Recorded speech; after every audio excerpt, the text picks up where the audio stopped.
একজন ব্যক্তির তার যে বসতের ভিটা, যেটার মধ্যে সে থাকে, বসত বাড়ি, এটা বাদ দিয়া তার আলাদা ফসলি জমি, এমনে জমি, বাজারে ক্ষেত, আরে জমি যেখানে হোক, তার মনে করেন আলাদা আরো 10 শতক জমি আছে ধরেন। এই লোকটার এই দুইটা জিনিসই আছে, চলো ওই জমিটুকু আছে 10 শতক বা 15 শতক, আর আছে কোনটা? এই বসত বাড়িটা। এই বেচারার উপার্জনের আর কিছু নাই। ওই যে ওইখান থেকে যে ফসল হয় ওইটুকু দিয়েই সংসার চলে ধরেন, এখানে চাষবাস করে এই বেচারা কি খায়। কিন্তু যেটুকু জমি তার আছে অতিরিক্ত, এইটুকু জমিকে এক অংশ যদি বিক্রি করে 4 শতক, 5 শতক, 3 শতক, তাহলে হজে যাওয়া আসার যে খরচ এবং কয়দিনের বউ বাচ্চার সংসার খরচ আর চলবে, আর ওই যেটুকু জায়গা থাইকা যাবে এটুকু দিয়েও ইচ্ছা করলে তার সংসার পরবর্তীতে দেশে আইলে সংসার চালাইতে পারবে। বুঝেন নাই কথা? আবার বলেন যে মনে করেন 10 শতক, তো এখন হজ্জের স্বাভাবিক মধ্যম মানের টাকা দিয়ে যদি কেউ হজ্জে যায় তাইলে খরচ হয় 6 থেকে 6.5 লাখ টাকা। বুঝছেন? এই বছরের হিসাবটা ধরলাম আর কি আমি, 6 থেকে 6.5 লাখ টাকা হইল মধ্যম মানের, মোটামুটি প্রায় ইজিলি যাওয়া যায়। তো এই ধরেন 6.5 লাখ টাকা। এরপরে এই বেচারার এই 1.5 মাস 45 দিন সংসারের খরচাপাতি লইয়া চলতে এখানে লাগতে পারে মনে করেন আরো 1 লাখ টাকা। আচ্ছা ধরলাম 1.5 লাখ টাকা, ধরলাম 2 লাখ টাকা, বুঝেন না? সংসার খরচ লাগবে, তাহলে 6.5 আর 2 লাখে কত? 8.5 লাখ টাকা। কথা বুঝছেন? এখন ওই 10 শতক জায়গার 3 শতকের দাম মনে করেন 3 লাখ টাকা করে 9 লাখ টাকা মনে করেন বিক্রি করা যাবে। 4 শতকও বেচা যাইলে মনে করেন 4 দুগুণে 8 লাখ টাকা, 2 লাখ টাকা করেও শতক হইলে তো 8 লাখ টাকা। তাইলে এই 4 শতক বিক্রি করলে সে হজে যাওয়া আসা এবং এই 1.5 মাসের পরিবারের খরচ দিয়া হবে কিনা? হবে। আর ওই যে 6 শতক জমি রইছে, আর কোথাও কোনো টাকা নাই, দোকান নাই, ব্যবসা নাই, চাকরি নাই, বিদেশ ফুত নাই, আর কোথাও থেকে 10 টাকা পাওয়ার কোনো সম্ভাবনা তার নাই। শুধু আর ওই 6 শতক জমি আছে, 7 শতক জমি থাইকে যাইব, এটুকু বেচলে আরে থাকলে এটুকু দিয়েও সে 4 জন মানুষের সংসার চালাইতে পারবে। তো নিশ্চিত শরীয়তের বিধান এই মুসলমানের উপরে হজ ফরজ।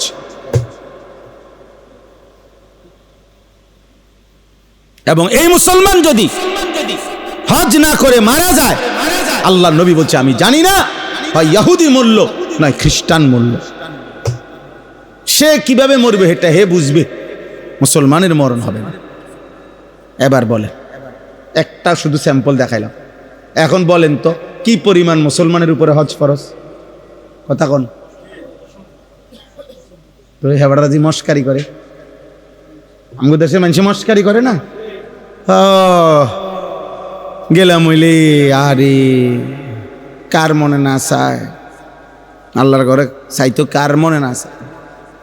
হ্যাঁ, আজ যা 60 বছর লাগাইয়া 4 ফুট আল্লাহ আল্লাহ করে বিদেশ পাঠাইছি, কদ্দুর ঘর করছি, মাইয়াগুন বিয়া দিছি, চারিদিক দিয়ে আল্লাহর রহমতে অবসর হইছি।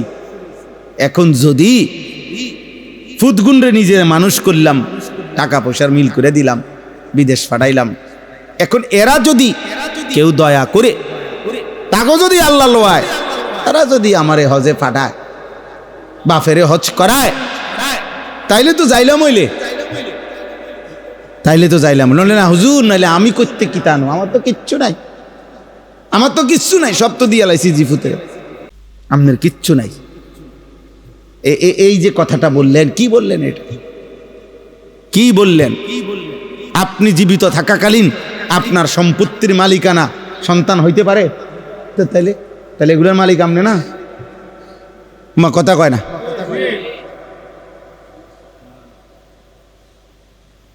এগুলোর মালিক আপনি না? তো আপনার খেতে জমি নাই, 30 শতক জমি নাই, আমি তো কমাইয়া না, সর্বোচ্চ কমাইয়া না কইলাম। 20 শতক জমি নাই, হ্যাঁ? তো ব্যাংকে টাকা নাই আপনার আর কোনো ইনকাম নাই, তো বলেন না, বলেন। প্রতিনিয়ত আপনি ওই দিন আমি রাজবাড়ি গেছি, ওনারা যে বাড়িতে খানা খাইলাম আমাদের খুব ঘনিষ্ঠ একজন ভাই, তো ওনাদের শুধু পেঁয়াজ গোডাউনে, মানে ওনারা এটাকে ঘর বানাইয়া এটার মধ্যে কোল্ড স্টোর সিস্টেমের মতো করে পেঁয়াজ রাখছে। তো তাগো সংসারের পেঁয়াজ যেটা না, শুধু আমি বললাম কতটুকু পেঁয়াজ আছে এখানে, কয় যে হুজুর কমপক্ষে 1.5 থেকে 2,000 মন পেঁয়াজ, 1.5 থেকে 2,000 মন পেঁয়াজ আছে অতিরিক্ত, এগুলো বিক্রি করবে এগুলো সারা বছর। তাইলে এরকম আমাদের প্রত্যেকের উচিত হ্যাঁ হিসাব করা উচিত। ব্যবসার পণ্য, নিজের অতিরিক্ত সম্পদ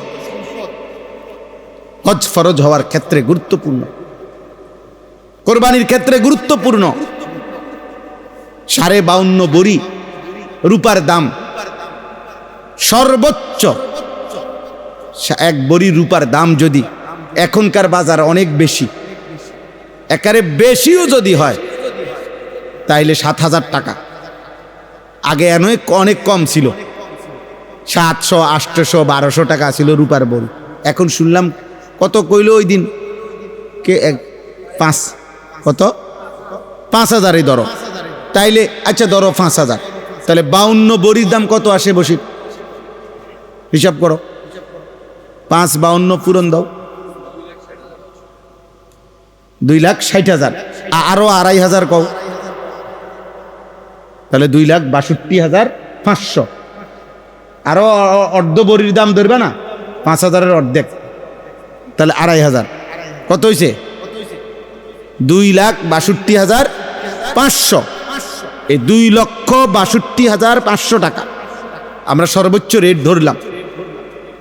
ঈদের 3 দিন, কোরবানির ঈদের 3 দিন যদি কারো কাছে 3 দিনের প্রথম দিনের ফজরের ওয়াক্ত থেকে, সুবহে সাদিক থেকে যে কোনো সময়ে তৃতীয় দিন মাগরিব পর্যন্ত কারো কাছে যদি তার এই সংসারের স্বাভাবিক খরচ, স্বাভাবিক যে খরচাপাতি, ওষুধপত্র, এর অতিরিক্ত কারো কাছে যদি জমা থাকে এই পরিমাণ টাকা, তার উপরে কোরবানি ওয়াজিব। 2,62,500 টাকা ধরে। আগে 1 বছর না, ওই দিনকা আমি আবার কাছে 3 লাখ টাকা পাই, এই ঈদের দিনটি একটা বাইতাইয়া দিছে, বুঝেন নাই কথা? অতিরিক্ত এখন আপনার এই টাকাটা ছাড়াও আপনার বাজার সংসারের খরচাপাতি চলা, অতিরিক্ত টাকা আপনার উপরে কোরবানি ওয়াজিব, আপনাকে কোরবানি আদায় করতে হবে। আপনি বলবেন কি এত কঠিন? না না, কঠিন তো হলো নাফরমানের জন্য কঠিন, ইমানদারের জন্য তো সহজ। ইন্নাহা লাকাবীরাতুন ইল্লা আলাল খাশিঈন, আল্লাহর ভয় যার কলিজার মধ্যে আছে তার জন্য ইবাদত কঠিন নয়। আল্লাহ বলছে মুনাফিকের জন্য কঠিন, নাফরমানের জন্য কঠিন। নবীজি বলছে ফজরের নামাজ মুনাফিকের জন্য কঠিন, মুমিনের জন্য সহজ। আমার শায়েখ আল্লামা মুফতি মুশতাকুর নবী সাহেব বলে মুমিন ফজরের নামাজ ছাড়তেই পারে না, মুনাফিক ফজরের নামাজ পড়তেই পারে না। যে বুঝে জীবন মানে আমার আল্লাহর হুকুম পালন, তাইলে আমার শরীরে যা হুকুম তাও পালন করতে হবে, আমার সম্পত্তির মধ্যে আল্লাহর হুকুম যা তাও পালন করতে হবে, এটা সোজা বাংলা।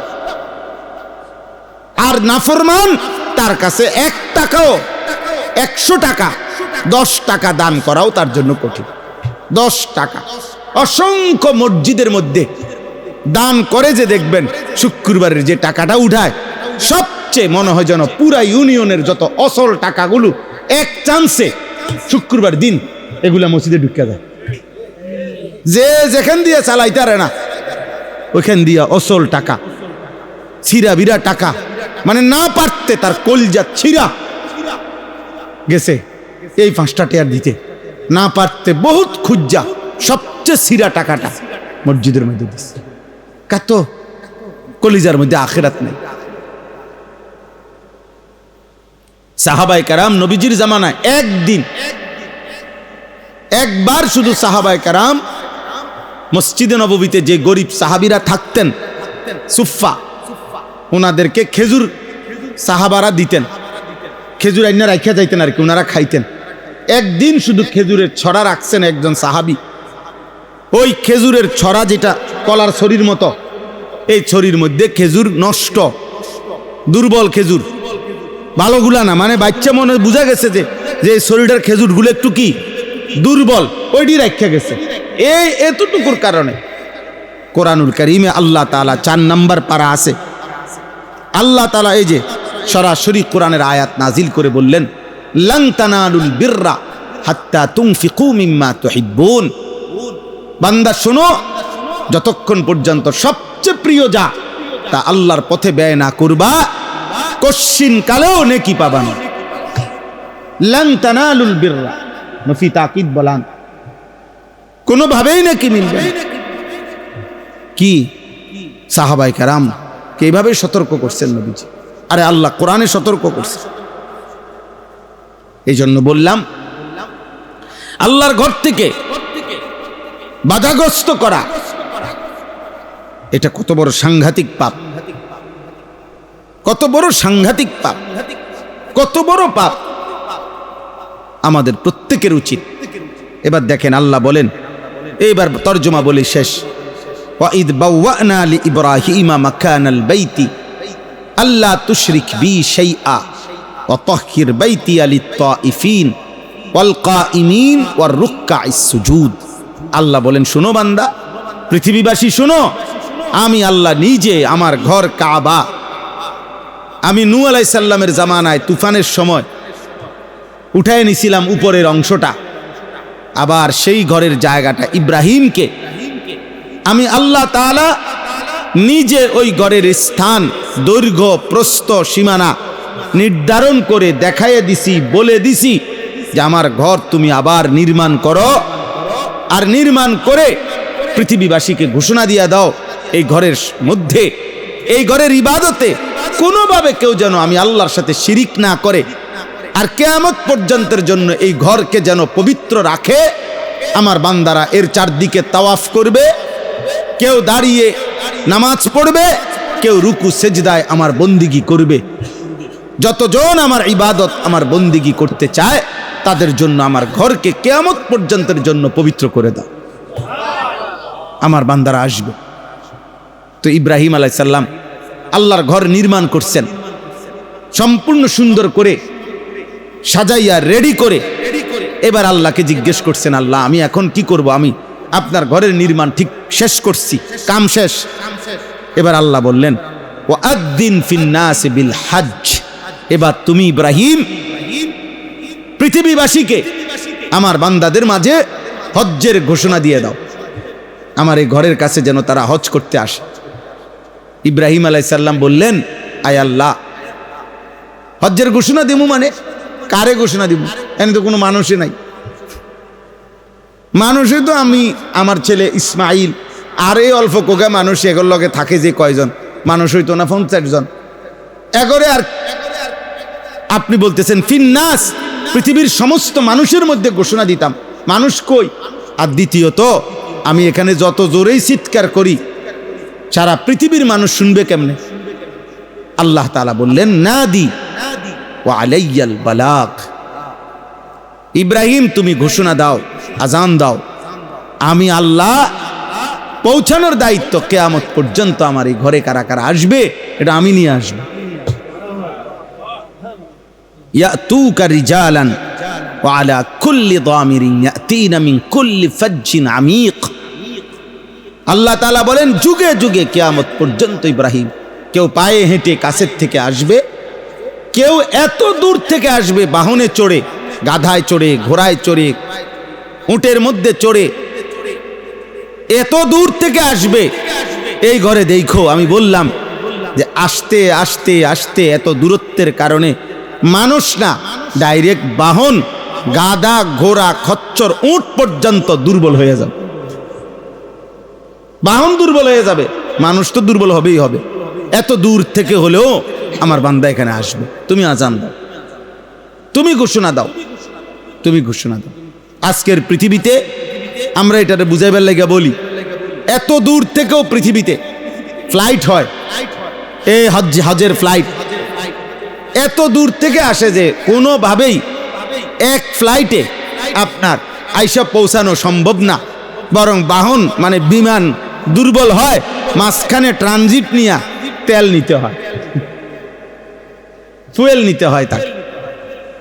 এত দূর থেকেও আসে, এত দূর থেকেও আসে। অর্থাৎ পৃথিবীর প্রতিটা গলি গলি যেখানেই আল্লাহর বান্দার অস্তিত্ব আছে মোমেনের, সেখানেই মোমেনের কলিজার মধ্যে ওই ঘরের প্রতি টান আছে। মোমেন মানেই আল্লাহর ঘরের প্রতি তার একটা টান থাকবে, আজীবনের একটা আফসোস থাকবে। আর এটা কি মোমেন মনেও পড়ে না, এত বেটা বইয়ে বয়ে গেলে বিড়িয়ে খায়, পাগল কোথাকার, বুড়া অসল হয়ে গেছে, খবরও নাই, বইয়া বইয়া বিড়ি, বন, চা, টেলিভিশন, নাচ গান। আশ্চর্য মুসলমান, আফসোস মুসলমান। কলিজার মধ্যে ও ফুতের দিকে চাইয়া রয়েছে, নাতির দিকে চাইয়া রয়েছে। ফুত সব শেষ হইয়া ও নাতি ফাটানি শুরু করছে বিদেশ। অন বুঝেন না, এরপরও নাফরমানের লোভ শেষ হয় না, এরপরও শেষ, এরপরও কাম অনও শেষ হয় না। অনও এ ঘুরতে আছে, আজ যা 30 বছর এই জমি 2 শতক এবারটা ঘুরাইতে আছে, বেচবো বেচবো কইয়া প্রত্যেক দিন যায়। কিও আর কথা আসেনি কোনো, কইবানি শেষ কথা, আমি তো মরে যাই, বেচবানি জমি। কতদিন ধরে ঘুরাইতে আছো জমি, বেচবা শেষ, মরতে পারতেছে না, বহুত মালাকুল মৌতের আবদার করে ধরে রাখছে এই জমি আনে লেগে। জিফুতের এই জমিখান লাইন করে দিলে, এই জমিখান ব্যবস্থা করে দিলে, এরপরে উনি মরে যাবে, এরপরে মরে যাবে, এরপরে কবরে শান্তি আর শান্তি। আস্তাগফিরুল্লাহ, লা হাওলা ওয়ালা কুওয়াতা ইল্লা বিল্লাহ। আল্লাহ আমাদেরকে মাফ করে দেন। প্রিয় ভাই, প্রিয় বাবা, আপনাদের কাছে অনুরোধ, শুরুর কথা আবার আমরা চলেন। আমাদের প্রথম কথা আমরা আবার ফিরে আসি, দুনিয়া আমাদেরই, আখিরাতও আমাদের, কবর আমার, পরকাল আমার। অতএব বুদ্ধিমান বিবেকবান হিসাবে আমাদের প্রত্যেকের উচিত আমরা আমাদের হিসাব মিলানো। আমার দুনিয়া কটুকু হলো, হিসাব করেন, আখিরাত কটুক হলো, হিসাব।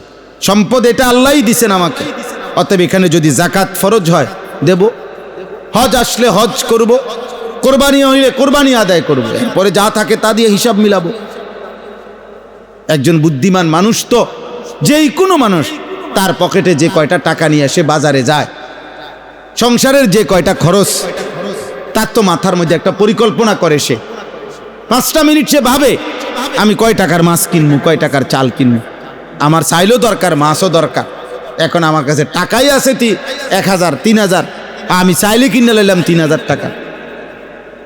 আমাদের এক লোক কিছুদিন আগে আপনার, তার ছেলে দুষ্ট, তো উনি আমার আফসুস করে বলতেছে, কাইন্দা দিয়েছে, হুজুর পোলা, ওনার ছেলে ঘর থেকে 2 লক্ষ টাকা চুরি করে নিছে গা, নিয়া 60টা মোবাইল কিনে লেছে। না নিজে টিপতো, মোবাইল টিপতো, দোহান না, ছাত্র মানুষ মিয়া, 2 লাখ টাকা দিয়ে যা পাইছে মোবাইল কিনে লেছে। তাই বললাম মাশাআল্লাহ, আপনার একটা বিষয় ক্লিয়ার হয়ে গেল, যে মোবাইলের বিষয়টা আর ফ্যামিলিতে কোনো ঝামেলা রইল না। আগামী 30 বছর আমনের বংশের আর কারো মোবাইলের কি থাকলো না, হেতে তো একটা বিষয় কি করে দিল, ক্লিয়ার করে দিল। তাহলে বলেন, এটা হইল নি কথা? তুই বুঝি 2 লাখ টাকা দিয়ে মোবাইল কিনে লাগবি? তো এই কথায় বললাম আর কি। তো আমাদের হালাত হইল এমন, আপনি এটা বোঝা উচিত। আপনি তো দুনিয়াও সাজান, পরিকল্পনা করেন, মাছ কিনবো কদ্দুর, তরকারি কিনবো কদ্দুর, তা আমার এইটুকু সম্পত্তির মধ্যে আল্লাহর বিধান যা আমি তা পালন করব, আমার দুনিয়াবি প্রয়োজন যা আমি তাও পালন করব। এটা তো সহজ বিষয় আব্বা, সহজ বিষয়। এই জন্য প্রতিনিয়ত মনে রাখবেন, একজন মোমেন, একজন ইমানদার মুসলমান তার প্রত্যেক দিনের রানিং ডিউটি দুইটা।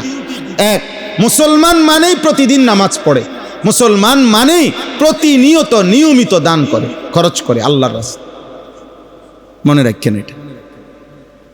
দান সাদাকা সিজন নাই, নামাজেরও সিজন নাই। নামাজ সারা বছর, প্রতিদিন আল্লাহর পথে খরচ, প্রতিদিন প্রতিদিন সাদাকা, প্রতিদিন। যখন বছর শেষে জাকাত আসবে জাকাত দেব, জীবনে যখন একবার হজ ফরজ হবে হজ করব, বছরে প্রতি বছর একবার যখন কোরবানি ওয়াজিব হবে কোরবানি করব, আর প্রতিনিয়ত আল্লাহর পথে নফল সাদাকা করতে থাকবে।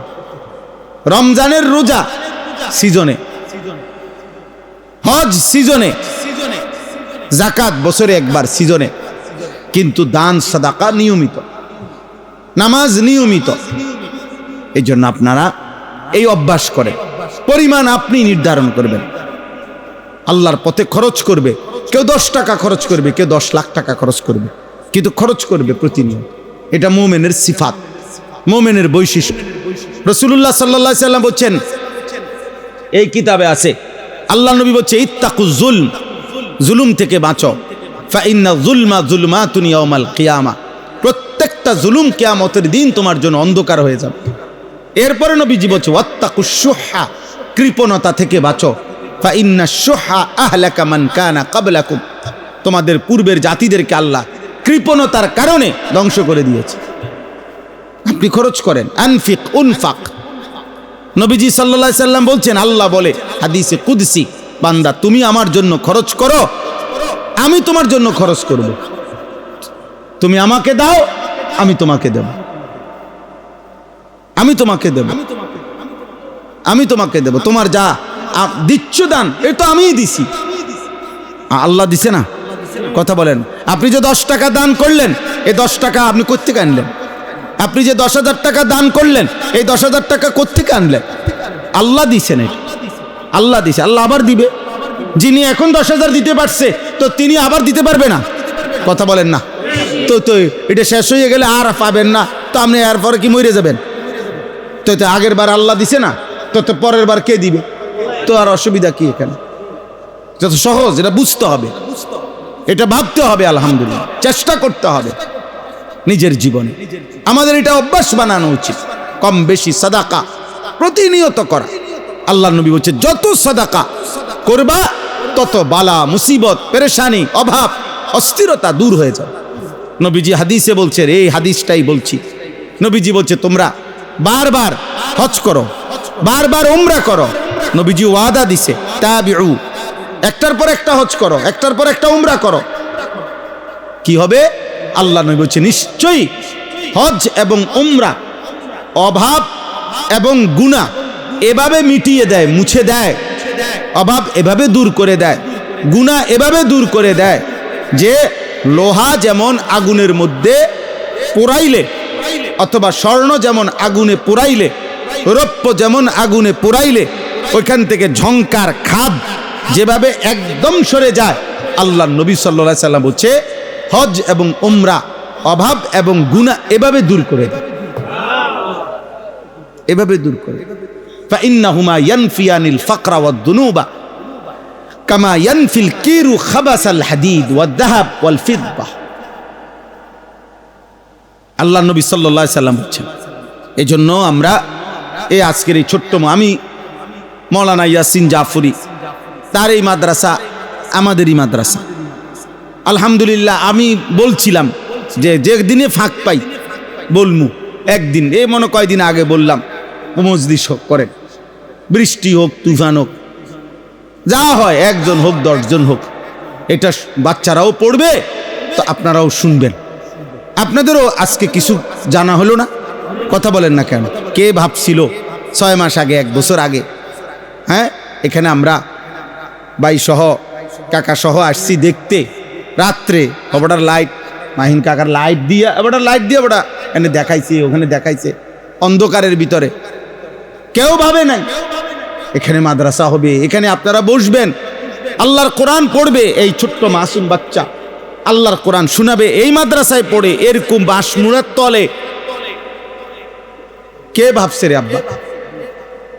কিন্তু আসমানওয়ালা ঠিকই ফায়সালা করছে, আল্লাহ ফায়সালা করছেন।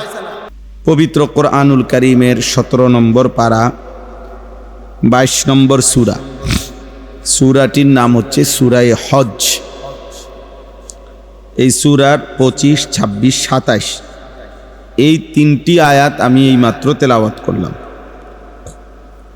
মূলত কোরআনুল কারীমের বিভিন্ন সূরায় বিভিন্ন জায়গায় হজ এবং কোরবানি সম্পর্কিত আলোচনা আছে। বাকি সবচেয়ে বেশি একসাথে এই সূরার মধ্যে আলোচনা আছে। একে তো এই সূরাটার নামই হচ্ছে হজ, এবং এই সূরার মধ্যে হজ এবং কোরবানি সম্পর্কিত ধারাবাহিকভাবে এই 25 থেকে 37 পর্যন্ত, 25, 26, 27, 28, 29, 30, 31, 32, 33, 34, 35, 36, 37, তাহলে কয়টা হলো? 13টা আয়াত। এই 13টি আয়াতের মধ্যে হজ এবং কোরবানি সম্পর্কিত আল্লাহ তাআলা বিস্তারিত সুন্দরভাবে ধারাবাহিকভাবে কথা বলেছেন। এজন্য উলামায়ে কেরামের উচিত এখন এই হজ এবং কোরবানির মৌসুমে এই 13টি আয়াত ধারাবাহিকভাবে নির্ভরযোগ্য তাফসির থেকে পড়ে আল্লাহর বান্দা এবং মুসলমানদেরকে শোনানো, যার যার সুবিধা মতো। কেউ মসজিদে শোনাক, কেউ জুমার বয়ানে শোনাক, কেউ নিজের ঘরওয়ালাদেরকে শোনায় দেখ, কেউ এরকম মাহফিলে বয়ানে, যেমনে হোক ব্যাপকভাবে মুসলিম সমাজের মধ্যে আলোচনা হওয়া উচিত। হজ এবং কোরবানি উভয়টাই গুরুত্বপূর্ণ ইবাদত।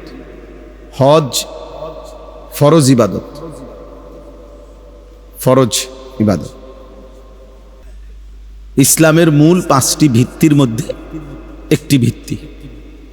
নবীজি সাল্লাল্লাহু আলাইহি ওয়াসাল্লাম বলেছেন, বুনিয়াল ইসলাম আলা খামস, ইসলাম 5টি ভিত্তির উপরে প্রতিষ্ঠিত। শাহাদাতু আল্লা ইলাহা ইল্লাল্লাহ ওয়া আন্না মুহাম্মাদান রাসূলুল্লাহ, প্রথম হলো কালিমায়ে শাহাদাত, আল্লাহ এবং তার রাসূলের সাক্ষ্য দেওয়া। 2 নম্বর হলো ওয়া ইকামুস সালাহ, 5 ওয়াক্ত নামাজ আদায় করা। 3 নম্বর হলো ওয়া ইতাউজ যাকাত, বছর শেষে হিসেব করে যাকাত দেওয়া, সম্পদের যাকাত দেওয়া। 4 নম্বর হলো ওয়াল হজ, এবং সামর্থ্যবান হজ করা। 5 নম্বর হলো ওয়া সাওমু রমাদান, রমজান মাসে রোজা রাখা। তাইলে ইসলামের 5টি মৌলিক ভিত্তির মধ্যে হজ একটি গুরুত্বপূর্ণ ভিত্তি। নবীজি সাল্লাল্লাহু আলাইহি ওয়াসাল্লাম বলেছেন, যে ব্যক্তির উপরে হজ ফরজ হলো,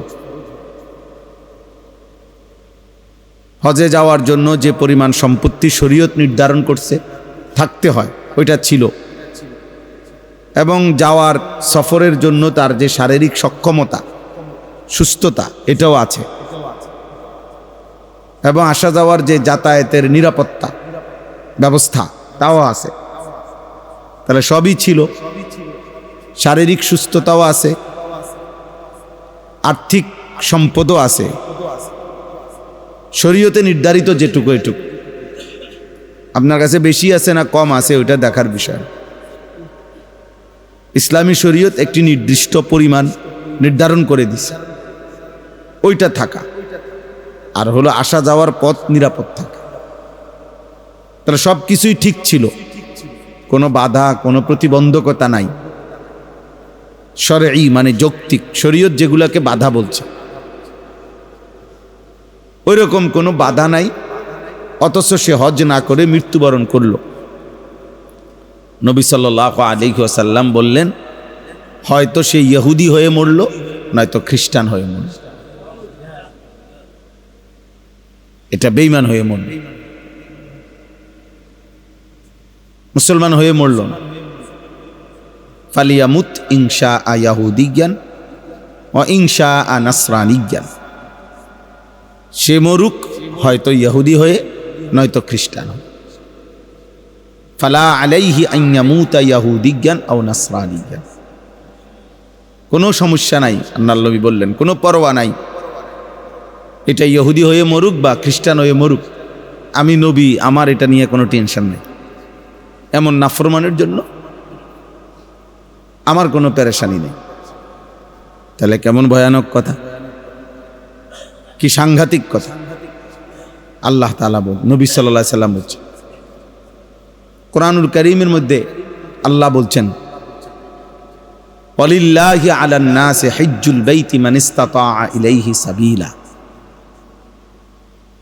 আল্লাহ তাআলা বলছেন আল্লাহর জন্য, আল্লাহর সন্তুষ্টির জন্য, আল্লাহর হুকুম পালনের জন্য সামর্থ্যবান মানুষদের উপরে আল্লাহ তাআলা তার ঘরের হজ ফরজ করেছেন। এরপরে আল্লাহ বললেন ওয়ামান কাফারা ফা ইন্নাল্লাহা গানিয়্যুন আনিল আলামিন। ফরজ করা সত্ত্বেও আল্লাহ পাকের এই বিধানকে যে অস্বীকার করে, অবজ্ঞা করে, ছেড়ে দিচ্ছে একেবারে, আল্লাহ তাআলা বলেন নিশ্চয়ই এমন নাফরমান না শুধু আল্লাহ সারা পৃথিবী থেকে অমুখাপেক্ষী, অর্থাৎ সারা পৃথিবীর মানুষের উপরেও যদি হজ ফরজ হইতো আর তারাও যদি কেউ নাও করত, তবু আল্লাহ কারো মুখাপেক্ষী না, বরং এই সকলকে শাস্তি দিতে আল্লাহ সক্ষম। কাউরে তোয়াজ করা, কাউরে ছাড় দেওয়া, কাউরে বিশেষ কোনো রেয়ায়েত করা, আল্লাহ তাআলা এটার মুখাপেক্ষী না। তাইলে এখানে তাফসীরের মধ্যে আছে, প্রথমত যে হজ্জের বিধানকে অস্বীকার করে, ওমান কাফারা, সে কাফের। আর যে ব্যক্তি ইচ্ছে করে বুঝে শুনেও তার উপরে ফরজ এই বিধানটি সে ইচ্ছা করেই পালন করছে না, সে যেন একজন কুফরি আচরণ যেমন করে এমনটাই আচরণ করি। তাকে কাফের বলা যাবে না, কিন্তু সে যেন বেঈমানের আচরণই করল। এক বেঈমানও করলো না, তারও সব কিছু ঠিকঠাক থাকা সত্ত্বেও সেও হজ আদায় করল। যেমন নবী সাল্লাল্লাহু আলাইহি সাল্লাম বলছেন, হাদিসের মধ্যে আছে, লা তাতরুকিস সালাহ, সাহাবীকে বলছে তুমি নামাজ কোনোভাবেই ছেড়ে দিও না। ফা ইন্নাহু মান তারাকা সালাতাম মুতাআম্মিদা ফাকাদ কাফারা, কেননা নিশ্চয়ই যে ইচ্ছে করে নামাজ ছেড়ে দেয় সে যেন কুফরি করল, সে যেন কাফের হল। ফাকাদ কাফারা অর্থাৎ তার এই আচরণটা যেন একটা কাফেরের মতো হল। তাকে ডাইরেক্ট কাফের বলা যাবে না, কিন্তু সে যেন ইচ্ছে করে মুমিন হওয়া সত্ত্বেও নামাজ ছেড়ে দিল, এ যেন কাফেরের মতোই আচরণ করল। তো ঠিক ইচ্ছে করে যুক্তিসঙ্গত কোনো কারণ নাই, শরঈ কারণ নাই, এমনিতেই হজ করলো না, তো সে যেন কাফেরের মতোই কি করলো, আচরণ। এজন্য হজ ইসলামের অত্যন্ত গুরুত্বপূর্ণ একটি বিধান। আমাদের সমাজের অনেক মানুষ আছে গ্রামে গ্রামে, এখন আর গ্রাম নাই। গ্রাম আগে বলতো যেখানে ন্যূনতম জীবন ধারণের স্বাভাবিক সুযোগ সুবিধা গুলো একদমই ছিল না, ওই সময় গ্রাম হইতো। এখন গ্রাম আর শহর বরাবর বরাবর। আপনারা দেখেন রাষ্ট্রীয় যত সুযোগ সুবিধা, রাষ্ট্রীয় যত ব্যবস্থাপনা, একটি রাষ্ট্র যত জনগণের যত কিছু নিয়ে পরিকল্পনা করে, আমাদের বাংলাদেশও মনে করেন তো হলো শহর গ্রাম বরাবর একই বিদ্যুৎ, একই গ্যাস, একই ব্যবস্থাপনা, একই সব কিছু, সবই একই। তার মানে আমাদের আর এখন বলা চলে গ্রাম নাই। দ্বিতীয়ত কথা হলো আমাদের একেবারেই গ্রামে দেখতে মনে হয় বুড়া জীর্ণ শীর্ণ মানুষ, ওনারাও সম্পত্তির অধিকারী। প্রত্যেকের কাছে, অধিকাংশ 95% মুসলমানের কাছেই সম্পদ আছে। যে পরিমাণ সম্পদ থাকলে জাকাত ফরজ হয়, এই পরিমাণ সম্পদ 1 বছর যাবৎ অতিরিক্ত অসংখ্য অগণিত মুসলমানের কাছেই আছে। যে পরিমাণ সম্পদ থাকলে হজ ফরজ হয়, এই পরিমাণ সম্পদ অগণিত মুসলমানের কাছে আছে। যে পরিমাণ সম্পদ থাকলে কুরবানি ওয়াজিব হয়, এ পরিমাণ সম্পদ অগণিত মুসলমানের কাছে আছে। কিন্তু ইচ্ছা করে, কৌশল করে, চালাকি করে উনি এটা বুঝতে চায় না। ওনার ভিতরে হলো হারামি, শয়তানি। এই জন্য ভিতরের এই হারামির কারণে উনি ইচ্ছা করে কোনোদিন ভুলেও আলেমের কাছে জানতেও চায় না, বলতেও চায় না। তাবিজ লাগলে তাবিজ নিবে, পানি পড়া লাগলে পানি পড়া নিবে। ওনার যত রকমের সিটারি বাটপারি সব চলবে আমনের হুজুরের সাথে। হুজুর শুধু দোয়া করেন, মানে আমি আমার মতোই আসি, আমার বাটপারি আমি করতে থাকি, আপনি শুধু দোয়া করে দেন, আল্লাহ জানে আমারে বরকত দেয়। এই হলো হিসাব। আমার 2 নম্বরই আমি করতে থাকি, আপনি শুধু আমারে দোয়া করে, আমি দোয়া করতে। এই হলো হিসাব। বুঝতেই চায় না, বুঝার প্রয়োজনও বোধ করে না আমাদের সমাজের অধিকাংশ মুসলমান। বিয়েও করছে না, হের আবার কি এর কোরবানি, সের আবার কি এর হজ। অথচ শরীয়তের কথা এটা না। এখনো জিফুত বিয়ে দিছে না, এখনই কিসের হজ? এত এত অল্প বয়সে কি হজে যাইবেন? অথচ ইসলাম এটা বলে না। হজ তো মুসলমানের উপরে ফরজ হয়, বুড়া মানুষের উপরে না। বুঝেন না কথা? এখনো ছেলে বিয়ে দেয় নাই, মেয়ে বিয়ে করাই নাই, বিদেশ পাঠাই নাই, ইত্যাদি ইত্যাদি। এই সমস্ত বাজে কথা, বেহুদা কথা, কোনো অর্থ নাই। এর কারণ একটাই, আপনি দুনিয়া মাথা নোয়াইয়া গেলেন আর কি, চোখ চালাকি করলেন আর আলেমের কাছে ধরা দিলেন না। ওলামায়ে কেরামের কাছে নিজের সম্পদ, নিজের আয় ব্যয়, নিজের উপার্জন, নিজের জায়গা জমি ক্ষেত ফসল কি আছে এগুলা বললেন না, হিসাব নিলেন না। ইচ্ছা করে হাসরের ময়দানে যদি এটাও বলেন যে হুজুর আমারে বলে নাই, একেবারে আব্দুল কাদের জিলানির উপরেও যদি দোষ চাপাইয়া দেন, তারপরও লাভ হবে না। তারপরও এটা লাভ হবে না। তখন বুঝি নাই, ভাবি নাই, খেয়াল করি নাই, বলে নাই। বহুত হুজুরে দেখছি কেউ কিছু কয় নাই। এই জাতীয় কোনো কথাতেই আপনি অন্যের উপরে আপনার নিজের পাপের ভার 1 সুতা চাপায়া দিতে পারবেন। লা তাজজি নাফসুন আন নাফসিন শাইআ। কোন আত্মার বিনিময়ে অন্য আত্মা 1 জাররা গ্রহণ করবেন। আপনার পাপ, আপনার পাপ। ওয়া ইন তাদউ মুসকালাতুন ইলা হিমলিহা লা ইউহমালু ওয়ালাউ কানা দা কুরবা, লা ইউহমালু মিনহু শাইউন ওয়ালাউ কানা দা কুরবা। আল্লাহ তাআলা বলেন, হাসরের ময়দানে কেউ যদি তার পাপের একটু বোঝা একেবারে সবচেয়ে ঘনিষ্ঠ আপনজন কেউ দিতে চায়, কিন্তু সবচেয়ে প্রিয়জন আপনজনও 1 জাররা পাপ গ্রহণ করবেন না। স্ত্রী, না সন্তান, না ছেলে মেয়ে, না পরিবার পরিজন, না বন্ধু, না আপনজন। ওয়ালা ইয়াসআলু হামিমুন হামিমা ইউবাসসারুনাহু। আল্লাহ তাআলা বলেন, হাসরের ময়দানে একেবারে ঘনিষ্ঠ এক বন্ধু আরেক বন্ধুকে দেখবে, কিন্তু কেউ কাউকে কিছুই জিজ্ঞেস করবে না। ইউবাসসারুনাহু, একে অপরকে চোখে দেখবে, কিন্তু সবচেয়ে ঘনিষ্ঠ বাপ আর পুত হোক, স্ত্রী আর স্বামী হোক, মা আর মেয়ে হোক, ভাই ভাই হোক, বোন বোন হোক, ভাই বোন হোক, যেমনই হোক, এবং বন্ধু হোক, কেউ কাউকে কিছুই জিজ্ঞেস করবেন। ও ছেলে ছেলে মোবাইল এটা হাতের থেকে নামাও বেটা, ফাজিল কোথাকার, আবার হাসো বেটা। জি, তাইলে এটা জরুরি।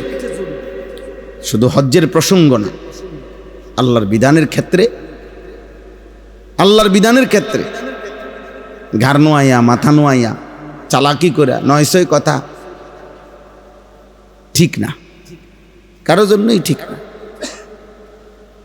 আপনি ঝড় তুফান আসতেছে, চারিদিক অন্ধকার হয়ে গেছে, কিছুক্ষণের মধ্যে তুফান নামবে, আপনি চোখ বন্ধ করে বলতেছেন যে কই না কি এর তুফান, কিচ্ছু তো নাই, কই কোনো কিছুই না, এটা নিয়ে কথা। আপনি চোখ বন্ধ করলে তুফান নাই, চোখ বন্ধ করলে আর তুফান হইতো না। তো তাইলে আপনি বুঝেন না বললে, হ্যাঁ, আপনি ফিডা মাফ হয়ে যাবে, আপনার আখিরাত সহজ হয়ে যাবে। কি বললে? হ্যাঁ, চোখ বন্ধ করলে ঝড় বন্ধ হয় না, বুঝি নাই বললেই বিচার বন্ধ হবে না, ভাবি নাই বললেই বিচার বন্ধ হবে না। এজন্য এখন হজ এবং কোরবানির মৌসুম, এই জন্য বলতেছি এটা। বাকি জীবনের সমস্ত বেলায় একজন মুমিনের উচিত, মুসলমানের উচিত বেশি থেকে বেশি নেক কাজ বুঝার চেষ্টা করা, করার চেষ্টা করা। এক্ষেত্রে গাফলতি করা ঠিক না, চালাকি করার কোনো ঠিক না, বরং চেষ্টা করা যে আমার দুনিয়ার সব প্রয়োজন পূরণ হোক, আমার আখেরাতের ইবাদত আমলও ঠিক থাকুক। আমি করতে তো হইছে, চললেই তো হইল, এটা তো সুদা বিষয়। আমরা ও মৌলানা ইয়াসিন জাফরি ভাই বললো যে সারাদিন রাত আমি মানুষের ফিকির করি, না না, মানুষের ফিকির করি না, সাংসারিক কাজও করি, সব কাজ আলহামদুলিল্লাহ, সব প্রতিদিনকার বাজারের হিসাব, বাসার আমি হিসাব রাখি। হ্যাঁ, আমার মেয়ের ফজরের পরে একটু পরে আমি মাদ্রাসায় দিয়ে আসি প্রতিদিন সকালবেলা, নিজে দিয়ে আসার পথে আমি সবজি টবজি তাজা যেটাই পাই, পাট শাক, লাল শাক, লাউ শাক, মাইরের শাক, কিছু না কিছু কিনি, তরকারি কিনি, চলার পথে কত খরচ করি, বাজার করি, এটা আমার কাজ, অসুবিধা কি? আমার জীবন চললেই তো হইল। আমার আপন সমুদ্রী অসুস্থ, ওনারা হসপিটালে ভর্তি করাই দিয়ে আসছি, অপারেশন ওই করবে, পিত্তথলির পাথর অপারেশন করবে। তো ওনারে ভর্তি করাইয়া গোছায় গাছাইয়া ডাক্তারের সাথে দেখা করে সিট টিট সব ওকে করে দিয়ে তো আসছি এখানে। খালাস, এটা আমার কাজ। দুপুরবেলা একজনের বাসায় দাওয়াত ছিল, ওনার ঘরে খানা খাইছি, আধা ঘন্টা 40 মিনিটের ভিতরে আইসা খানা খাইয়া আবার টাইম লিগিয়া হসপিটালে গিয়ে পড়ছি। আমার কাজ এটা। জোহরের নামাজ মসজিদের জামাতে পড়ছি, ফজরের নামাজ মসজিদের জামাতে পড়ছি, আসরের নামাজ মসজিদের জামাতে পড়ছি, মাগরিবের নামাজ মসজিদে জামাতে পড়ছি, এশার নামাজ মসজিদে জামাতে পড়ছি। তাইলে আমি উদাহরণ দিলাম আর কি, বুঝাইলাম। আমি এনে নয়সই করার কি দরকার, এত সংবং করার দরকার কি? আমার রাত্রে ঘুমানো দরকার, আমার রাত্রে আল্লাহকে ডাকাও দরকার, ফজরের নামাজে উঠাও দরকার, স্ত্রীকে সময় দেওয়াও দরকার। সবই ঠিক আছে, চলবে, লাগবে, এটা সবই দরকার, সবই দরকার। আমার ছোট মেয়ে আছে আলহামদুলিল্লাহ, এমন কোনো দিন নাই যেই দিন আমি আমার বাচ্চা মেয়েটার সাথে কমপক্ষে ঘন্টা খানিক, আধা ঘন্টা, 1 ঘন্টা 40 মিনিট গল্প করি, দুষ্টামি করি, ওর লগে অনেক কথাবার্তা কই। তাইলে এটা আমার কাজ, আমার বাচ্চাকে আমি সময় দিতে হবে। আমার বিল্ডিংয়ের কাজ চলতেছে আলহামদুলিল্লাহ, দোতলা বিল্ডিংয়ের কাজ চলতেছে, প্রতিদিন বিল্ডিংয়ের কাজ হইলে একটু দেখি, ওইটাও আমার কাজ। হ্যাঁ, আমি তাইলে আমরা সবই আমার কাজ, সংসার আমার, আখিরাতও আমার, বাচ্চা কাচ্চাও আমার, আখেরাতও কি আমার, স্ত্রীও আমার, উপার্জনও আমার। এই আপনারাই বুঝেন এটা। আমরা বড় বেউকুফ, আহাম্মক মানুষ। বাদ্যুগের ব্যবস্থা করতে করতে বেটা জীবন শেষ করে দিস। পাগল কোথাকার। আমি তো সবসময় এটা বলি, সোফা এক সেট ব্যবস্থা করতে করতে বেটা কত মিথ্যা কথা কইলি বেটা, পাগল কথা। এত মিথ্যা কথা বলতে হয় বেটা, আহাম্মক। এই ঘরে কত নইলে 2-4 লাখ টাকার ফার্নিচার ঘরের মধ্যে আছে, এই তো আর কি। আর ভাত খায়, বাজার করে, ঘুম যায়, ফেসাব করে, পায়খানা করে, এই তো দুনিয়া ভোগ করে। কিসের আর ভোগ করে? কেউ কি আর রাক্ষসের মতো খায়? কেউ হাতির সমান খায়? কেউ বাঘের সমান খায়? তো আর কি খায়? যত সামান্য খানা, যত সামান্য একটু সময় ঘুমায়। এটুকুর জন্য এত এভাবে আখেরাত ভুলে যাওয়া, আল্লাহকে ভুলে যাওয়া, মৃত্যুকে ভুলে যাওয়া, এটা নিতান্তই বোকামি ছাড়া আর কিছু। অনেক বেশি খামখেয়ালি, অনেক বেশি বোকাম, নির্বুদ্ধিতা, আহাম্মকি,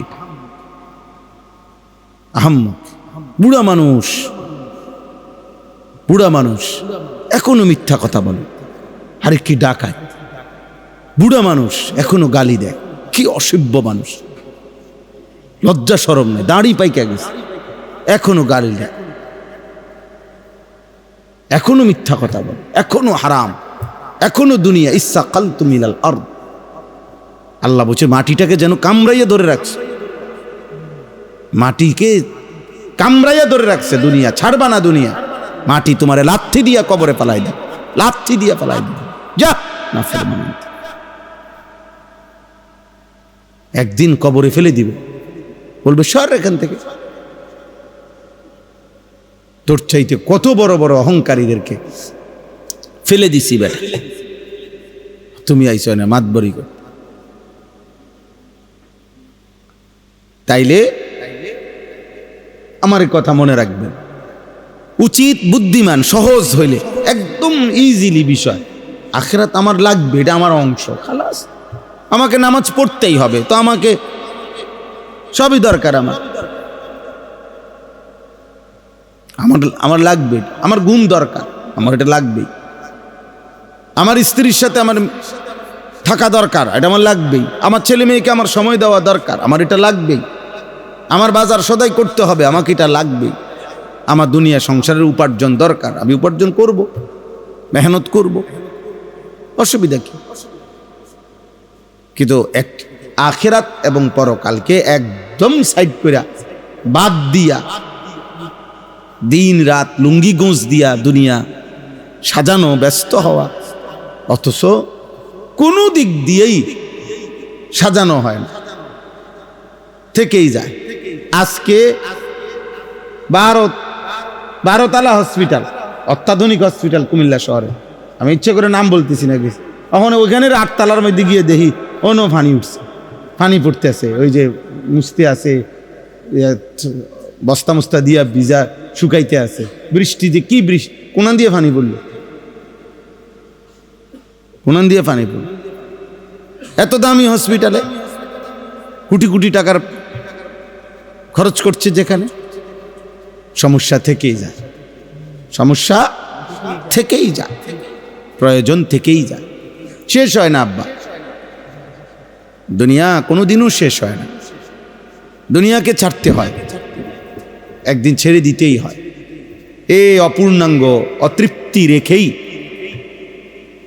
দুনিয়া ছেড়ে। আজকে আমার বুড়িচংয়ের আমাদের যিনি সভাপতি সংগঠনের, কৌমি মাদ্রাসা সংগঠন, মৌলানা জহিরুল ইসলাম ভাই, আজকে দুপুরে একসাথে খানা খাইছি, যেখানে আজীব কথা, গত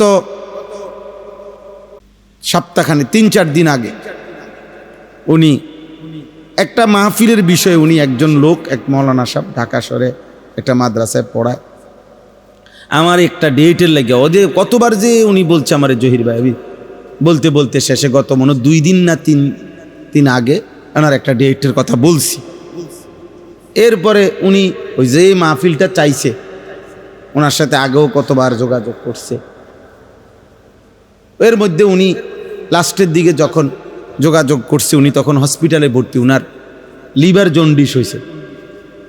হঠাৎ হসপিটালে ভর্তি হয়েছে, কয় যে জহির ভাই আমার শরীরটা খুব অসুস্থ, আমারে বলছে আইসিইউতে নিতে হবে যে কোনো সময়, দোয়া করেন। এমনি এমনি আমার কাছ থেকে ডেট নিছে।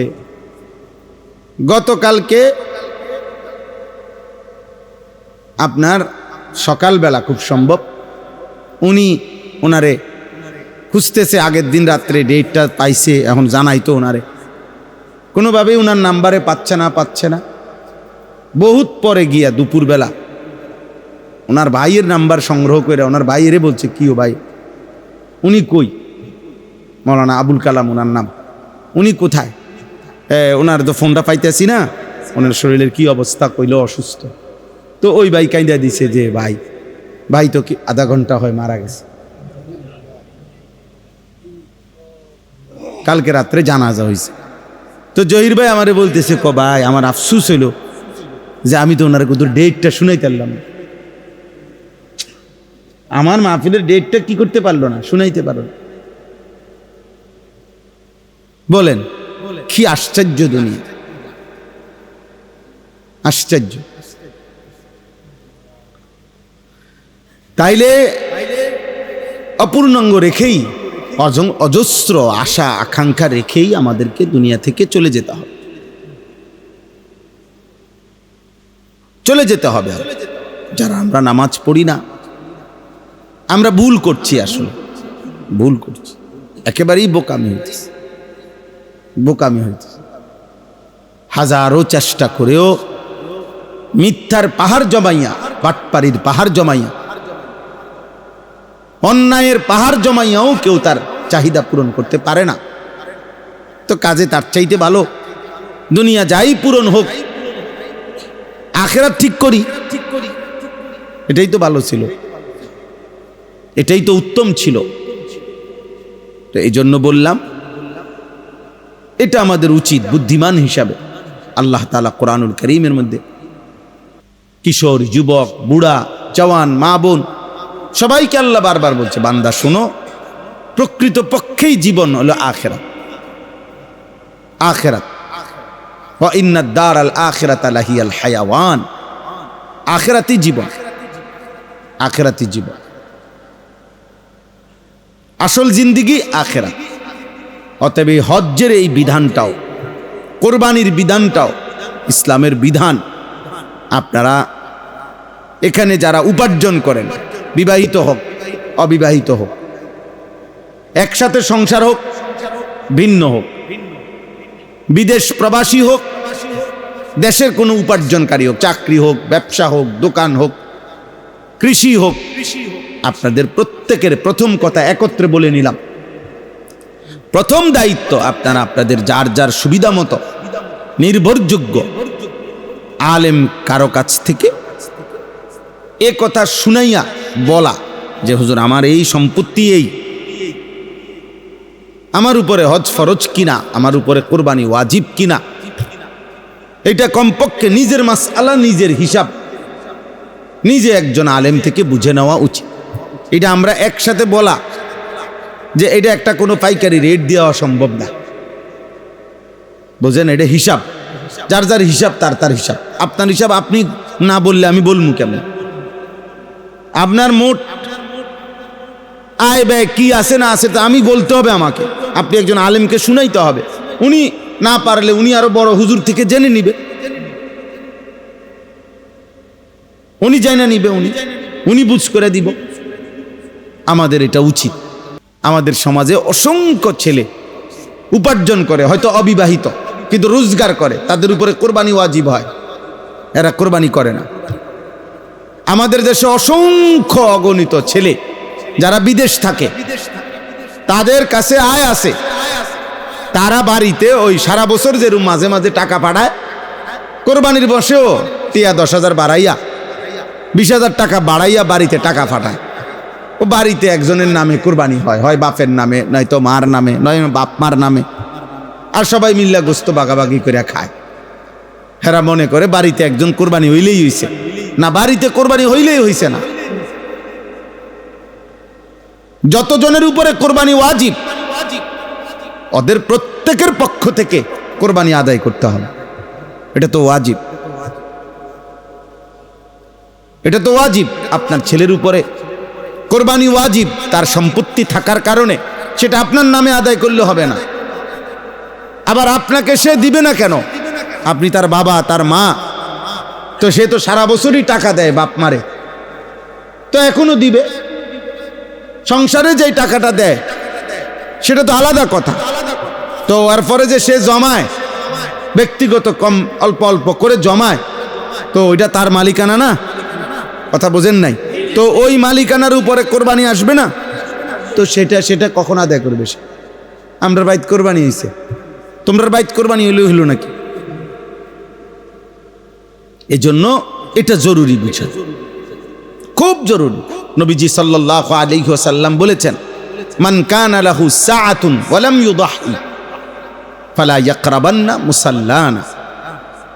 যে ব্যক্তির সামর্থ্য থাকা সত্ত্বেও কোরবানি দেয় নাই, আল্লাহর নবী বলছে সে যেন ঈদগাহে না আসে, সে যেন মুসলমানদের সাথে নামাজ পড়তে না আসে। ওই নাফরমানকে বইল যে তুমি নামাজে আইসো না, পরে সমাজচ্যুত করে দাও, আলাদা করো, যা নাফরমান। তো টাকার মায়াই যেহেতু মায়া, বাদ দে, আমাদের সাথে নামাজে আসবে না। সে যেন ঈদের নামাজে না আসে, সে যেন মুসলমানদের নামাজে না আসে। ডাইরেক্ট বলছে ফালা ইয়াকরাবান্না, অবশ্যই অবশ্যই সে যেন না আসে। লামে তাকিদ বা নুনে তাকিদ সাকিলা, মানে আরবি ভাষার খুব তাকিদ, গুরুত্ব, অবশ্যই অবশ্যই যেন না আসে। জামাতের টাইমে বাইরের মাইক বন্ধ করে দিবেন, আমরা এখানে একসাথে নামাজ পড়বো ইনশাল্লাহ একটু পরে। তাইলে এটা জরুরি বিষয়। দেখেন, ফালা ইয়াকরাবান্না মুসাল্লানা, তারা যেন আমাদের ঈদগাহে, নবীজি বলছে অবশ্যই যেন না আসে, কাছেও যেন না আসে। ইয়াকরাবান্না তো কি, কাছেও যেন না আসে। তুই এলাকা তো আইবি না বেটা, মসজিদের দ্বারা কাছেও আসবি, তুই বাইত ঘুমা, বা গোস্ত রান্ধা হইলে তোর মায়ে তোর উড়ে খাওয়াইব। তোর তো টাকা দরকার, তোর আখিরাত দরকার না, বুঝেন না? বলবেও না হুজুরের কাছে, কোন আলেমের কাছে জিজ্ঞাসাও করবেন, জিজ্ঞাসাও করবেন। এজন্য দান সাদাকা নফল, এটা কম বেশ হইতে পারে। আমি আপনাকে বললাম মাদ্রাসায় দান করেন, কেউ 10 টাকা দিলেন, কেউ 1000 টাকা দিলেন, হইতে পারে, এটা তো দান সাদাকা নফল। কিন্তু জাকাত, হজ, কোরবানি এটা খামখেয়ালি না, এটা ফরজ, ওয়াজিব। ফরজ এবং ওয়াজিবে বাড়তি করারও দরকার নাই, কমতি করারও অনুমতি নেই, অনুমতি নেই। আপনাকে যা ফরজ তাই করতে হবে, শরীয়ত নির্ধারণ করে দিছে। সম্পত্তি আপনার বাপেরও না, আমার বাপেরও না, সম্পত্তি আল্লাহর দেওয়া। ওয়াবতাগি ফীমা আতাকাল্লাহ, আল্লাহ বলছে আমি তোমাদেরকে যে সম্পত্তি দিয়েছি, যা আমি দিয়েছি, তা দ্বারা প্রথম তোমরা আদ-দার আল আখিরা, আখিরাতের ঘর জান্নাত তালাশ করো। সম্পদের প্রথম হক আখিরাত। আমার জান দিয়ে প্রথম দাবি আমার আখিরাত, আমার মালেরও প্রথম দাবি আখিরাত, আখিরাত, এরপরে দুনিয়া। ওয়ালা তানসা নসীবাকা মিনাদ দুনিয়া, আল্লাহ তাআলা বলে দুনিয়া ভুলে যেও না। দুনিয়া বললাম না, বাজার, ব্যবসা, স্ত্রী, সংসার সব করো, কোনো সমস্যা নাই, কিন্তু 1 নম্বর প্রথম প্রায়োরিটি, প্রাধান্য দিতে হবে আখিরাত। তাইলে হজ, কোরবানি, যাকাত, এই 3টি বিধান আপনি বুঝে নিবেন, অল্প অল্প করে বুঝে নিবেন। বুঝার সহজ উপায় হলো, পুরা মাসালা আপনি বুঝা পারতেন না, এটা দরকারও নাই আপনার, আপনি শুধু আপনারটা বলবেন। এইখানে ডাক্তারের কাছে রুগী যতজন আইছে, সবার রোগ কি আপনার বোঝনের দরকার নেই, আপনারটা আপনি শুধু চিকিৎসা নিয়ে নেন, আপনি আপনার হিসাব নিয়ে নেন, তাহলেই সহজ। প্রত্যেকেই যদি নিজ নিজ হিসাব নিয়ে নেয়, যার যার আশেপাশের আলেম থেকে, সহজ। বললাম না, বুঝতেই চায় না, মানতেই চায় না, মানতেই চায় না। অথচ আল্লাহর ঘরে যাওয়া, কাবা শরীফ যাওয়া, বিশ্বাস করেন যার কলিজার ভিতরে আল্লাহ পাকের ভালোবাসা আছে, মহব্বত আছে, তার হৃদয়ের একটা স্বপ্ন থাকা, কল্পনা থাকা যে আল্লাহর ঘর দেখা, আল্লাহর ঘর দেখা। নবীজি সাল্লাল্লাহু আলাইহি ওয়াসাল্লাম মক্কা থেকে যখন হিজরত করে মদিনায় গেছেন, তো হিজরতের 6 বছর পরে, মদিনায় যাওয়ার 6 বছর পরে নবীজি সাল্লাল্লাহু আলাইহি সাল্লাম একদিন সাহাবায়ে কেরামকে বলছেন সকালবেলা যে আমি গত রাত্রে স্বপ্নে দেখছি তোমাদেরকে নিয়ে আমি আল্লাহর ঘর তাওয়াফ করছি, উমরা করতেছি। তো সাহাবারা আল্লাহর ঘর থেকে যে আইসা পড়ছে মদিনায় মক্কাবাসীর কারণে অত্যাচারে, তো এই কারো 6 বছর, কারো 7 বছর হয়ে গেছে। আজকে 6-7 বছর যাবত তারা আল্লাহর ঘর আর দেখে না। নবীজিও যায় নাই, কোনো সাহাবারাও যায় নাই, ওনারা তো চলেই আসছে মদিনায়। 6 বছর পরে যখন নবীজি সাল্লাল্লাহু আলাইহি সাল্লাম আজকে বললেন যে তোমাদেরকে নিয়ে স্বপ্নে দেখছি আল্লাহর ঘর তাওয়াফ করছি, উমরা করতেছি, সাহাবায়ে কেরাম সাথে সাথে দাঁড়াইয়া, ইয়া রাসূলুল্লাহ, আমরা এখনই, এই বৎসরই এখনই আমরা রেডি হইতেছি, আল্লাহর ঘরে যাব। সাহাবায়ে কেরাম বুঝতেন নবীজি সাল্লাল্লাহু আলাইহি ওয়াসাল্লামের স্বপ্ন ওয়াহী, সমস্ত নবীদের স্বপ্ন কি ওয়াহী, ওনাদের স্বপ্ন খামখেয়ালি না, আমাদের জানতেন কারো স্বপ্ন না।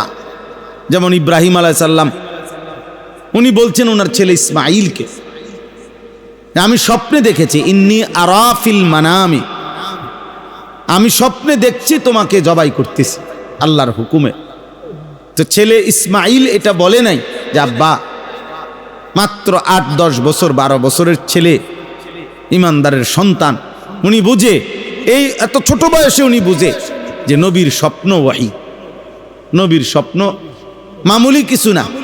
এই জন্য ইসমাঈল বলছে আব্বা আমি রেডি, আপনি এখনই পালন করেন, ইয়া আবাতি ফাআল মা তুমার, আল্লাহর হুকুম পালন করেন। অথচ উনিও বলতে পারতেন আব্বা, আরে স্বপ্নে তো কত কিছুই দেখ, স্বপ্নে তো মানুষ আমেরিকা বাইতলে পড়ছে, স্বপ্নে দেখলেও নাকি। ছেলেও তো বলতে পারতো আব্বা স্বপ্ন তো স্বপ্নই, এটা নিয়ে পড়ে থাকার কি না। ইব্রাহিম আলাইহিস সালামও বুঝছেন আমার স্বপ্ন এটা ওয়াহী, ইসমাঈলও বুঝছেন আমার স্বপ্ন কি ওয়াহী।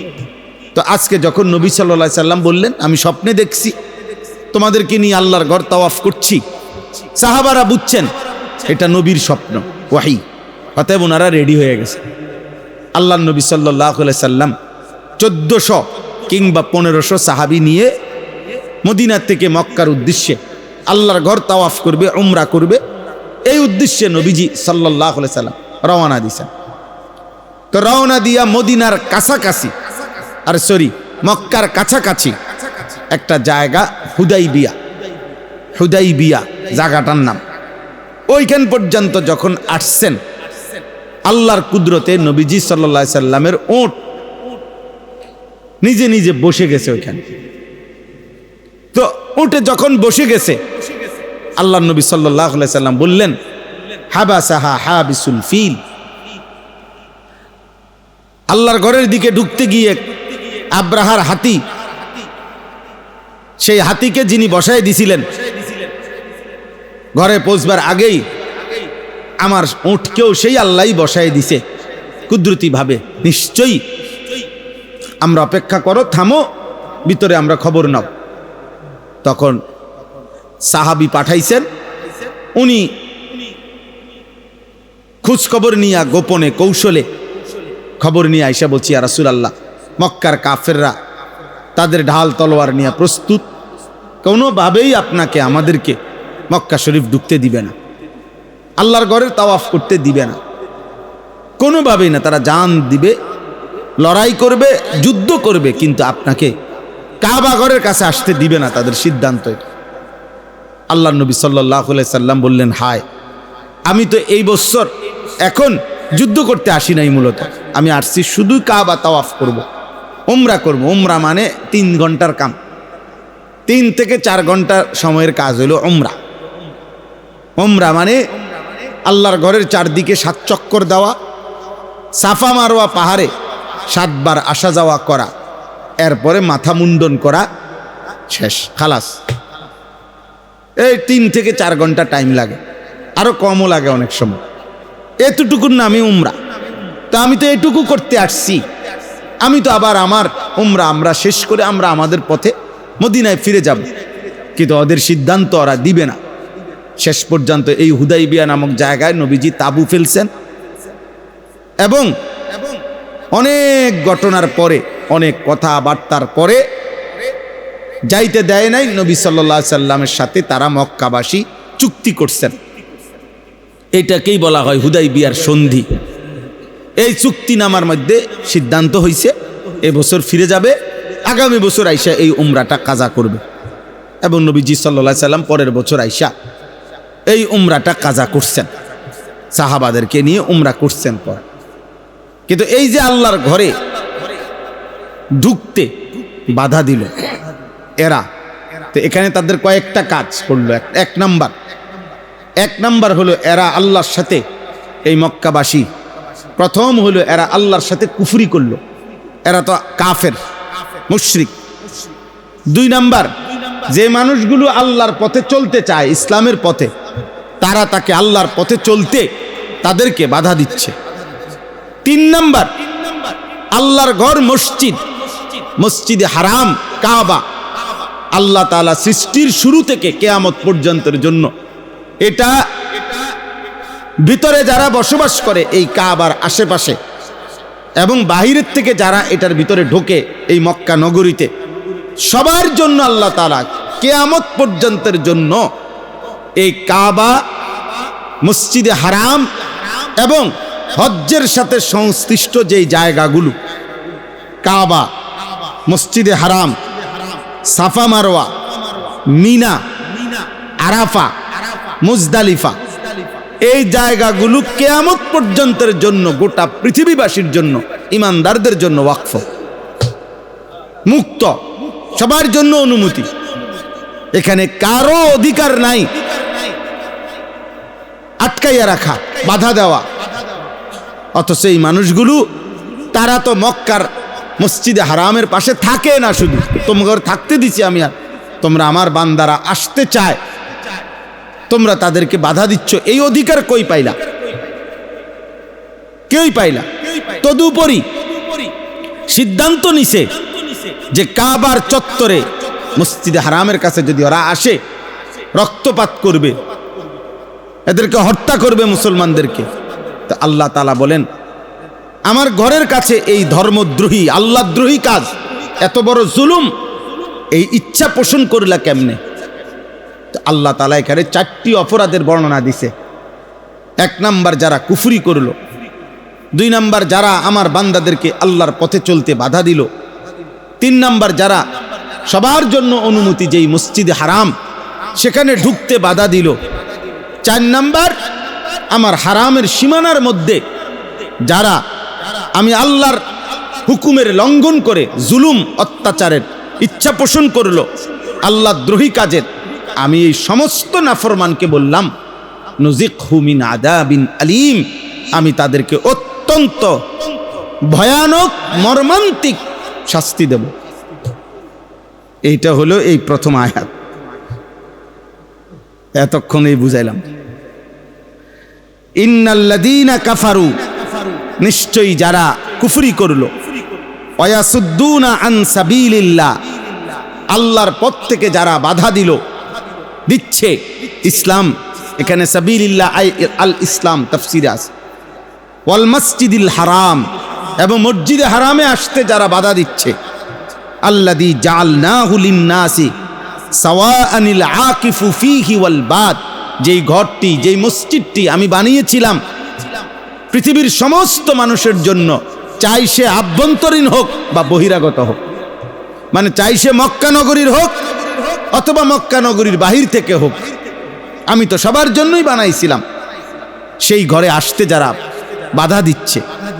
আমান ইউরিদ ফীহি বিইলহাদিন বিযুলমিন, এবং সাথে সাথে যারা আমার এই হারামের সীমানায়, মসজিদের সীমানায় যারা অন্যায় জুলুম, আল্লাহদ্রোহী, ইলহাদ ধর্মদ্রোহী, আল্লাহর বিরুদ্ধে জুলুম করতে চাচ্ছে, এরকম ইচ্ছা পোষণ করছে, মারামারি করবে, খুনাখুনি করবে, মুসলমানের পবিত্র রক্ত বহায়া দিবে, আল্লাহ বলেন এই সব পাপীদেরকে বললাম নুজিকহু মিন আযাবিন আলীম, আমি তাদেরকে অত্যন্ত মর্মান্তিক আযাব, নুজিকহু মজা দেখাবো, আযাবের মজা, শাস্তি দেব। আমার বড় ভয় লাগে এই জন্য, সামর্থ্যবান যে মানুষটা সরাসরি ইসলামের হিসাব মতে তার উপরে হজ ফরজ, কিন্তু কইতে দেরি, তার বউয়ে দিছে দমক, হ্যাঁ রে বেটা অনগুদ্দুর গদ্দুয়ারের নাম নাই, আল্লাহর হজে যাইব বেটা, আলাফের আর কি নাই, জায়গা নাই, আলাফের আর জায়গা, রঙের আর শেষ নাই, ফুতে বলে দিছে, হ্যাঁ জিয়ে বলে দিছে, দমক দিয়ে দিছে, অর্থাৎ এবারটা আসতে ফুতের বয়ে, জিয়ের বয়ে, বউয়ের বয়ে উনি দৈমা গেছেন, থেমে গেছেন, আর ওরা বাধা দিয়ে দিল আল্লাহর ঘরে যাইতে, মসজিদে হারামে যাই। ওদের পরিণতিটা কি হবে? এই নাফরমানদের পরিণতি কি হবে?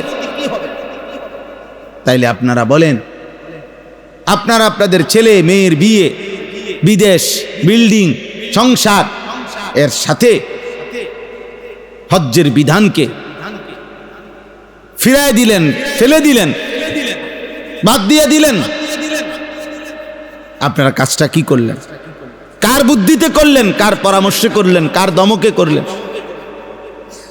বুঝতেও চাইলেন না কেন? কেন বুঝতেও চাইলেন না?